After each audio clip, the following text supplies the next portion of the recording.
Olá, meu irmão, olá, minha irmã, que a paz de Deus, a paz que excede todo entendimento, seja sobre a sua vida. Eu, pastor Fabiano Vieira, quero convidar você para a continuidade de nossas reflexões. A reflexão de hoje estará pautada no texto de 2 Crônicas, capítulo 15, versículo 7 e o versículo 8.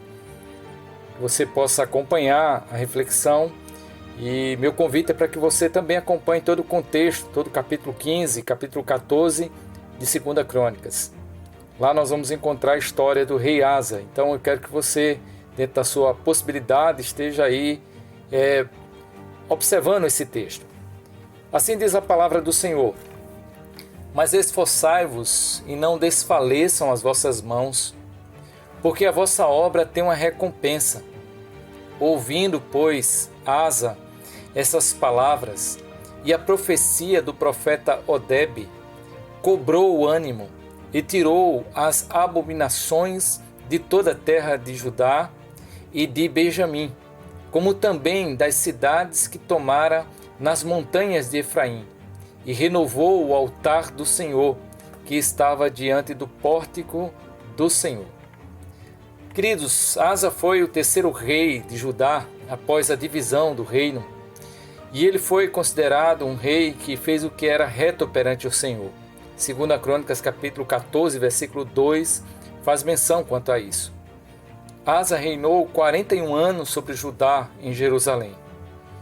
Ainda nos anos iniciais do seu reinado, Asa combateu e aboliu as práticas da idolatria entre o povo de Judá. Ele ordenou que todo Judá voltasse para o Senhor. E o texto sagrado descreve que os 10 primeiros anos do seu reinado foram anos de prosperidade e de paz.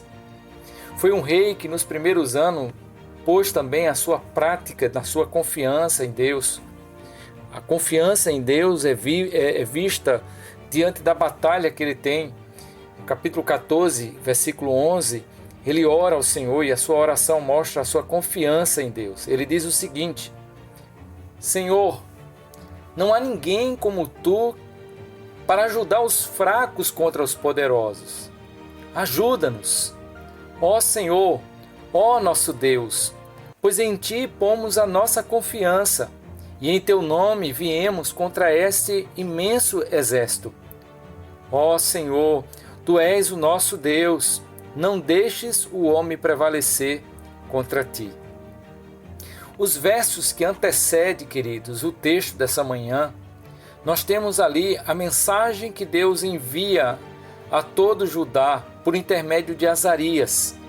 Na mensagem, Deus recorda os tempos passados e encoraja-os a perseverarem, a serem perseverantes. Foi nesse momento em que o rei redobrou as suas forças para continuar a reforma que ele havia iniciado no capítulo 14.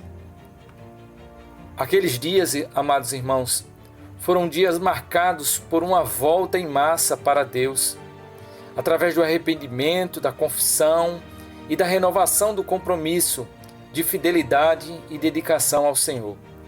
Imaginemos, pois, a cena: milhares e milhares de pessoas, crianças, mulheres, homens saindo de suas casas e vindo a uma reunião solene.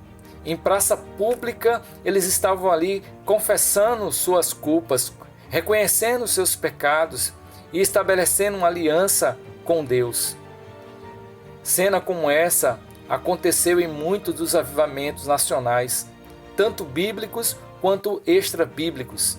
Os exemplos bíblicos que nós temos é a cidade de Nínive. Nós lembramos que Jonas vai e prega aquela cidade. A mensagem que Jonas leva àquela cidade comove o rei e toda a cidade, e todos se humilham perante o Senhor. Nós temos também a lembrança de Neemias. Capítulo 9 mostra os regressos de Judá.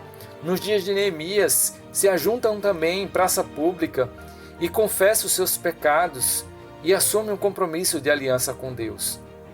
Também nós recordamos no Novo Testamento a multidão que ouviu Pedro pregando o Evangelho. Atos capítulo 3, versículo 37 ao 41, mostra-nos que foram uma multidão de quase 3.000 pessoas que aceitou ao Senhor. E aqui, no capítulo 15, entre os versículos 9 ao versículo 15, nós temos também a atitude do povo, o comportamento do povo diante do convite para o arrependimento e para estabelecerem uma aliança de fidelidade ao Senhor. Eu posso pensar, irmãos, que os efeitos dos dias de Josias foram a audição da palavra de Deus, o abandono das práticas pecaminosas, o retorno para Deus e o transbordar de uma alegria e muita paz. Os versículos 14 e o 15 diz o seguinte: E juraram ao Senhor em alta voz, com júbilo, e com trombetas e buzinas, e todo Judá alegrou-se desse juramento, porque de todo o seu coração juraram, de toda a sua vontade o buscaram e o acharam, e o Senhor lhes deu repouso ao redor. Percebamos, irmãos, que foi Deus que veio ao seu encontro. Versículo 1 diz que Deus vem trazer a palavra àquele povo. Percebamos no versículo 2 que o povo precisou ouvir a mensagem, precisaram dar crédito, precisaram se quebrantar perante a palavra que Deus estava lhes dando. Eles precisaram também refletir sobre os efeitos do distanciamento de Deus. Entre os versículos 3 ao 6, o mensageiro está falando acerca dos efeitos que tiveram os seus antepassados por terem se distanciado de Deus. No versículo 7, nós percebemos que eles precisaram tomar uma decisão, precisaram ser esforçados e perseverantes na busca de voltassem para Deus. No versículo 8, percebemos que eles precisaram fazer uma faxina espiritual e precisaram então restabelecer o culto. Nesse restabelecimento do culto, eles reconstroem o altar do Senhor, eles se reúnem para buscar ao Senhor, versículo 10, e renova a aliança com o Senhor Deus, o versículo 12. Eu quero encerrar a reflexão dessa manhã com o texto de Atos, capítulo 3, versículo 19, quando o apóstolo Pedro lhe disse: Arrependei-vos, pois, e convertei-vos, para que sejam apagados os vossos pecados, e venham assim os tempos de refrigério pela presença do Senhor. Queridos, se nós desejamos ser revitalizados pelo Senhor, precisamos buscar o Senhor de todo o nosso coração. Precisamos esvaziar-nos. Precisamos recordar, queridos, daquilo que a Sagrada Escritura nos diz. Em 2 Crônicas, capítulo 7, versículo 14. Se o meu povo que se chama pelo meu nome se humilhar e orar, e se converter dos seus maus caminhos, então ouvirei dos céus, perdoarei os seus pecados e sararei a sua terra. Se não houver consciência de pecado, não haverá também arrependimento. Se não houver arrependimento, não haverá abandono do pecado.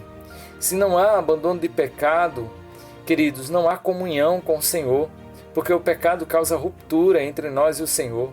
Portanto, precisamos continuar clamando ao Senhor para que Ele quebrante nossos corações, para que Ele nos faça sensíveis à nossa realidade espiritual, para que possamos apresentar diante dEle nossas culpas e seguir com o Senhor em fidelidade e amor.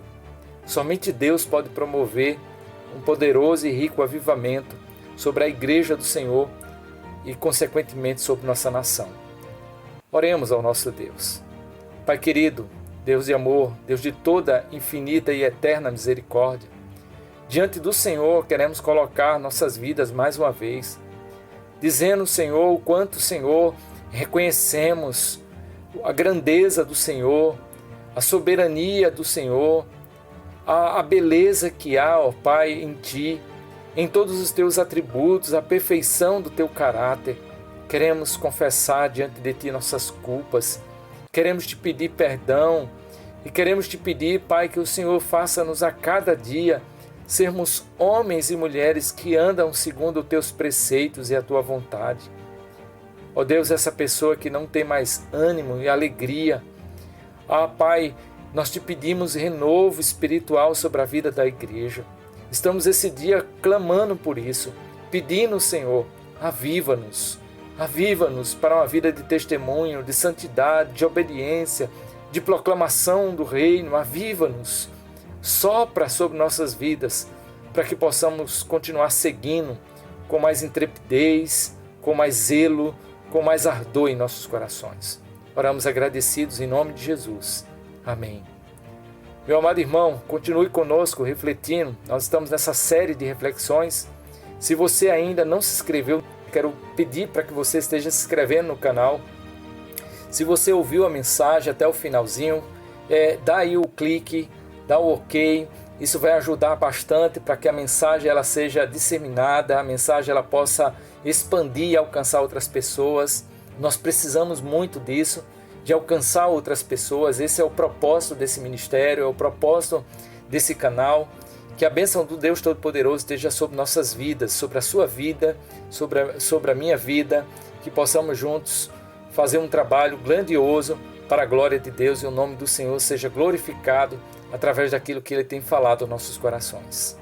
Aviva-nos, Senhor. Essa é a nossa oração. Deus te abençoe, em nome de Jesus.